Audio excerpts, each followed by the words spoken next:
नमस्कार मित्रांनो, पुन्हा एकदा तुमचं स्वागत आहे इन्फो मराठी 24 या यूट्यूब चॅनलवर। मित्रांनो, आज एक अत्यंत महत्त्वाची बातमी कर्मचाऱ्यांसाठी घेऊन आलेलो आहे। बातमी आहे 1,20,000 कच्च्या कर्मचाऱ्यांना मोठी भेट, विधानसभा निवडणुकीपूर्वी दिलेल्या आश्वासनाची पूर्तता केली। मित्रांनो, काय या बातमीमध्ये नक्की बघूया, पण त्याआधी जर तुम्ही आपल्या चॅनलवर नवीन असणार तर चॅनलला सबस्क्राइब करून बाजूला दिलेल्या बेल आयकॉनला नक्की क्लिक करा। व्हिडिओ जर आवडला तर व्हिडिओला लाईक करून आपल्या मित्रपरिवारासोबत नक्की शेअर करा। मित्रांनो, नायब सिंह सैनी सरकारने हरियाणातील 1,20,000 कच्च्या कर्मचाऱ्यांना मोठी भेट दिली आहे। विधानसभा निवडणुकीपूर्वी दिलेल्या आश्वासनाची पूर्तता करताना नायब सैनी सरकारने हरियाणा कंत्राटी कर्मचारी विधेयक 2024 मंजूर केले आहे। या विधेयकाद्वारे कच्च्या कर्मचाऱ्यांच्या नोकऱ्या निश्चित झाल्या आहेत। हरियाणा कंत्राटी कर्मचारी विधेयक 2024 मंजूर झाले। कंत्राटी कर्मचाऱ्यांच्या नोकऱ्या निवृत्तीच्या वयापर्यंत सुरक्षित झाल्या आहेत। आता 5 वर्ष करारावर काम करणाऱ्या कच्च्या कर्मचाऱ्यांच्या सेवा वयाच्या 58 वर्षापर्यंत कायम राहणार आहेत। सरकारी विभाग, बोर्ड, कॉर्पोरेशन आणि स्वायत्त संस्थांमध्ये काम करणाऱ्या 5 वर्ष जुन्या कंत्राटी कर्मचाऱ्यांना ज्यांचे मासिक वेतन 50,000 रुपयापर्यंत आहे त्यांना काढून टाकले जाणार नाही। HKRN मध्ये 37,404 म्हणजेच 28% कर्मचारी अनुसूचित जातीचे आहेत। 41,376 कर्मचारी म्हणजे 32% मागासवर्गीय आहेत। या कर्मचाऱ्यांना लाभ मिळणार आहे। मित्रांनो, 50,000 रुपयापेक्षा जास्त मासिक उत्पन्न असलेल्या कर्मचाऱ्यांनाही बिल आणून सेवेची सुरक्षा दिली जाईल, असे मुख्यमंत्री म्हणाले।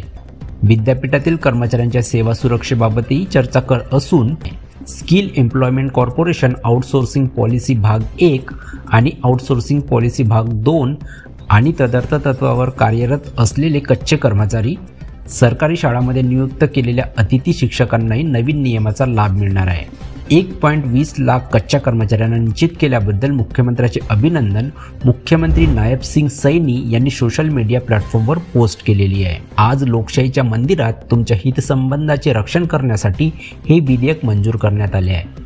अंधार असेल तर दिवा लावायला मनाई नाही, असे पंतप्रधान नरेंद्र मोदी यांनी म्हटले आहे। विधेयकातील काही महत्त्वाचे मुद्दे। मित्रांनो, विधेयकातील महत्त्वाचे मुद्दे आपण बघूया। या विधेयकानुसार राज्य सरकारने हरियाणा स्किल एम्प्लॉयमेंट कॉर्पोरेशनसह विविध राज्य विभागामध्ये कंत्राटी कर्मचाऱ्यांना त्यांच्या सेवानिवृत्तीपर्यंत नोकरी देण्याच्या तरतुदी आणल्या आहेत। 15 ऑगस्ट 2024 पर्यंत 5 वर्षे सेवा पूर्ण केलेले कर्मचारी या धोरणांतर्गत पात्र असतील। या विधेयकात संबंधित पदांच्या वेतन श्रेणी एवढे मूळ वेतन देण्याची हमी देण्यात आलेली आहे। महागाई भत्त्यामध्ये बदलानुसार एकत्रित मासिक मानधन दरवर्षी 1 जानेवारी आणि 1 जुलैपासून वाढेल। 1 वर्षाच्या सेवेनंतर एकत्रित मासिक मानधनात वार्षिक वाढ करण्याची तरतूद कायद्यात आहे। कंत्राटी कर्मचाऱ्यांना मृत्यूसह निवृत्ती ग्रॅच्युइटी लाभ मिळतील। कर्मचारी मातृत्व कायद्याअंतर्गत लाभांसाठी पात्र असतील। कंत्राटी कर्मचाऱ्यांच्या कुटुंबांना पंतप्रधान जन आरोग्य योजना चिरायू विस्तार योजनेअंतर्गत आरोग्य लाभ मिळणार आहेत। तथापि दरमहा 50,000 रुपयापेक्षा जास्त कमावणारे किंवा केंद्र प्रायोजित योजनेअंतर्गत काम करणारे कर्मचारी यांच्या कक्षेत येणार नाहीत। 5 वर्षापेक्षा जास्त सेवा असलेल्या कंत्राटी कर्मचाऱ्यांना त्यांच्या एकत्रित मोबदल्या व्यतिरिक्त समान पदाच्या किमान वेतन पातळीपेक्षा 5% अधिक वेतन मिळेल। 8 वर्षापेक्षा जास्त सेवा असलेल्या कर्मचाऱ्यांना 10% अधिक वेतन मिळेल आणि 10 वर्षापेक्षा जास्त सेवा असलेल्या कर्मचाऱ्यांना त्याच पदाच्या किमान वेतन पातळीपेक्षा 50% अधिक वेतन मिळेल। केंद्र सरकार प्रायोजित योजनांमध्ये काम करणाऱ्या कर्मचाऱ्यांना नवीन कायद्याचा लाभ मिळणार नाही। मित्रांनो, कशी वाटली ही महत्त्वाची आणि कामाची वाटली असेल तर व्हिडिओला लाईक करून आपल्या मित्रपरिवारासोबत नक्की शेअर करा। चॅनलला जर नवीन असणार तर चॅनलला सबस्क्राईब करून बाजूला दिलेल्या बेल आयकॉनला नक्की क्लिक करा।